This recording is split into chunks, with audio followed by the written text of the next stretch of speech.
저한테 온 어느 환자분이었는데요.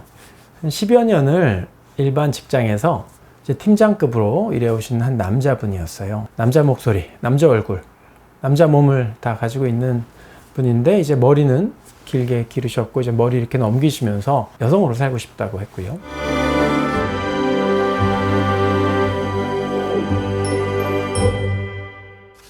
안녕하세요.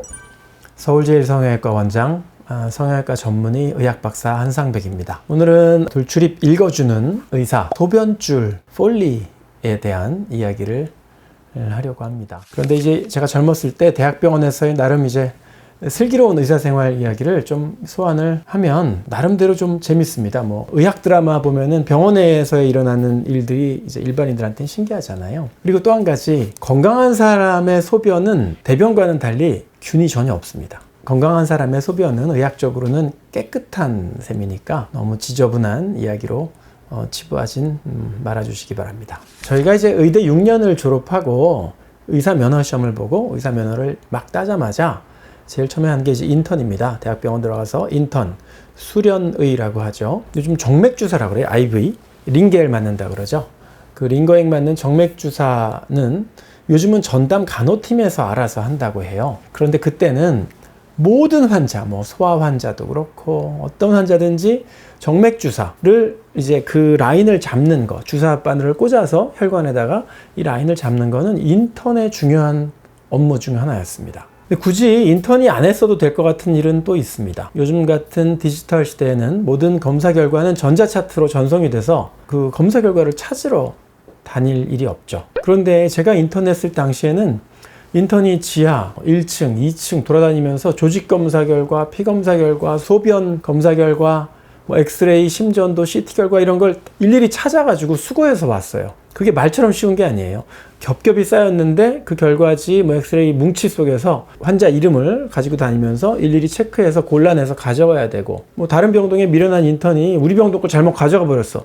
그럼 로스 되는 거 아니야? 없잖아. 그럼 난리가 나죠. 만약에 이제 다음날 수술 예정 환자의 검사 결과가 덜 나왔거나 검사를 했는데 뭐 없어졌어, 결과지가. 또 엑스레이 판독이 안 되어 있다거나 그러면 1, 2년차 주치의와 인턴에게는 이제 재앙이죠. 그래서 이제 뭐 응급으로 피검사를 다시 내든지, 진단방사선과, 요즘은 영상의학과라고 하는데 뭐 선배에게 개인적으로 막 엑스레이 들고 와서 판독 좀 부탁드려요 이렇게 하든지, 무슨 수를 써서라도 수술 전까지 검사를 완결을 시켜놔야 됩니다. 인턴은 뭐 슈퍼맨이고 뭐 슈퍼우먼이어야 되는 거죠. 4년차 레지던트는 이제 치프 레지던트라고 하는데, 이런 업무 해결 능력을 보면서 인턴을 점수로 평가해요. 이제 자정 넘어서야 이런 하루 일과를 끝내고 당직실에서 다음날 아침 또 새벽에 일어나야 되니까 새우잠을 자고 있는데 전화벨이 울렸습니다. 전화 받았더니, 인턴쌤, 유기병동인데요. 환자 한 분 폴리 끼워주세요. 이제 자고 있는데 환자한테 소변줄 끼워달라는 콜이 온 거죠. 아무리 깊은 잠을 자고 있어도 병동에서 콜이 오면 인턴은 나가서 그 일을 해야 돼요. 그게 이제 듀티, 의무입니다. 끼워달라고 그러는 그 폴리라는 게 뭐냐면 이제 소변줄이고요. 소변줄은 프레데릭 유진 바질 폴리라는 이름의 미국 비뇨기과 의사가 고안한 도관입니다. 이제 폴리 카테터라고 이제 줄여서 부르는데 보통 그냥 폴리 이렇게 불러요. 소변이 나오는 구멍에다가 삽입을 한 다음에 방광 안으로 카테터의 끝이 들어가면 이쪽에 풍선에 물을 넣는 데가 있어요. 풍선에 물을 넣으면 방광 안에서 풍선이 요만큼 동그란 풍선이 걸려서 이제 방광 밖으로 나오지 않는 거죠. 그러니까 쑥 빠지지 않게, 그러니까 소변을 지속적으로 배출하고 양도 체크하고 이럴 목적으로 사용을 하는 거죠. 이 폴리를 끼우는 게 당시 인턴의 업무가 맞습니다. 그런데 좀 특이한 룰이 있습니다. 환자가 여자면 저를 안 불러요. 남자 인턴을. 환자가 여자면 여자 간호사가 합니다.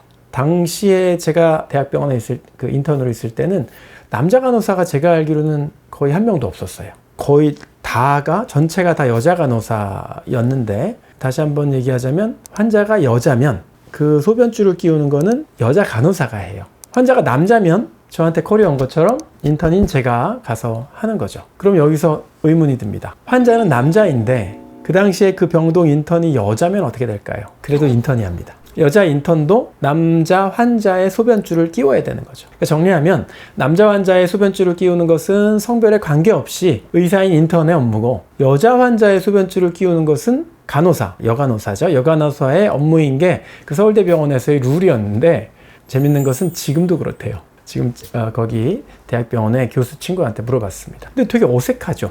굳이 이해하려고 해보자면 여자 환자를 수치심으로부터 보호해주고 프라이버시를 지켜주는 의미에서 여자 환자 소변줄은 남자 인턴이 가서 끼지 말라 그러고 그냥 여자인 간호사가 끼우도록 한 거라고 볼 수 있거든요.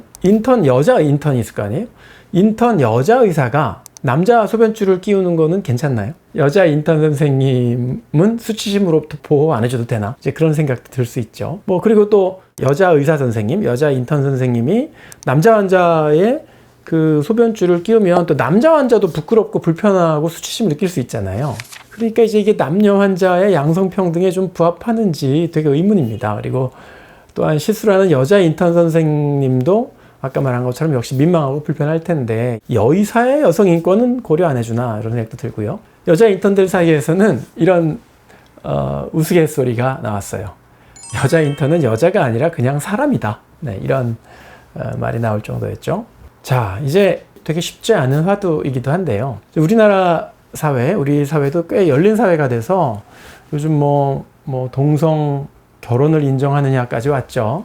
커밍아웃도 하고 알려진 동성애자들이나 자기 성 정체성이 자기가 갖고 태어난 것과 다른 분들 이런 분들 많이 있습니다. 그런데 저를 찾아왔던 이제 남자의 몸을 가지고 있지만 여성이 되고 싶은 사람들이 꽤 있었어요. 말투나 차림새가 되게 조분조분하시고, 그리고 머리를 이미 기르거나 아니면 이제 호르몬 제제를 이미 맞기 시작한 분들도 계시고요. 마음도 굉장히 여리신 것 같아요. 몸이 굉장히 막 우락부락하고 되게 굉장히 남성적인데 여자로 살고 싶다 이런 분도 있을 수 있겠지만, 제가 본 분들은 다 좀 이렇게 선이 좀 고우신 분들이 많이 있었습니다. 저한테는 어느 환자분이었는데요. 한 10여 년을 일반 직장에서 이제 팀장급으로 일해오신 한 남자분이었어요. 남자 목소리, 남자 얼굴, 남자 몸을 다 가지고 있는 분인데, 이제 머리는 길게 기르셨고 이제 머리 이렇게 넘기시면서 여성으로 살고 싶다고 했고요. 계속 꿈꿔오던 일인데 직장 다니면서 이제 실행에 옮기지 못하다가 직장 그만두면서 본격적으로 여성 호르몬 치료를 시작하고 머리 기르고 개명도 하시고 그다음에 여성으로 살아갈 준비를 시작했다고 합니다. 10여 년 동안 자신의 성 정체성에 역행해서 남자로 또 직업인으로서 사는 삶이 굉장히 고단했겠죠.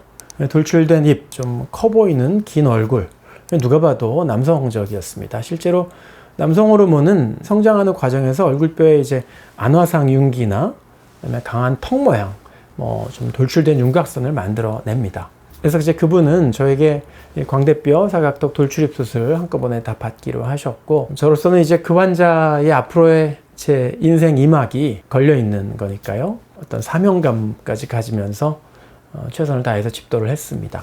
수술하고 나서 오셨는데 이제 환자의 긴 생머리가 얼굴에 이제 좀 어울리기 시작했어요. 수술이 깔끔하게 끝날수록 이제 수술 변화도 좀 더 빨리 느낄 수 있거든요. 소변줄은 누가 끼웠을까요?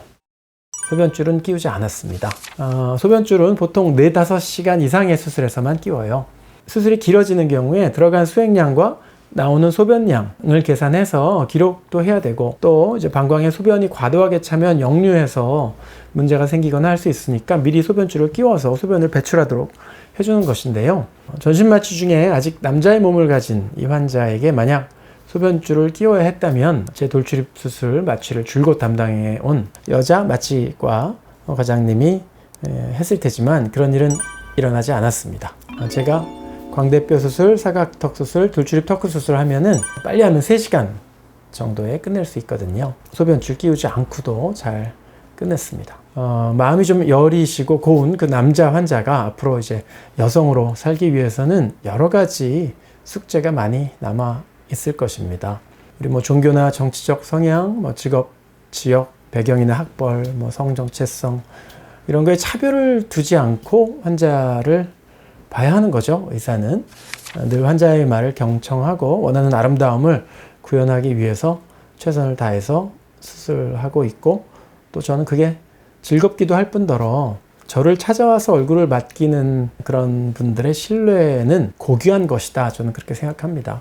그런 신뢰에 감사하고 거기에 보답할 수 있도록 안전하고 아름다운 결과로 최선을 다해야 한다. 저는 그렇게 생각하고 있습니다. 40년 넘게 남자로 살아온 환자에게 이제 와서 여자로 살기로 한 거는 쉽지 않은 선택이었을 것이고 저를 찾아와서 얼굴뼈 수술을 맡긴 것 역시 가벼운 선택이 아니었을 것입니다. 그런 선택을 한 그분의 앞으로의 인생이 해피엔딩이 되길 바랍니다.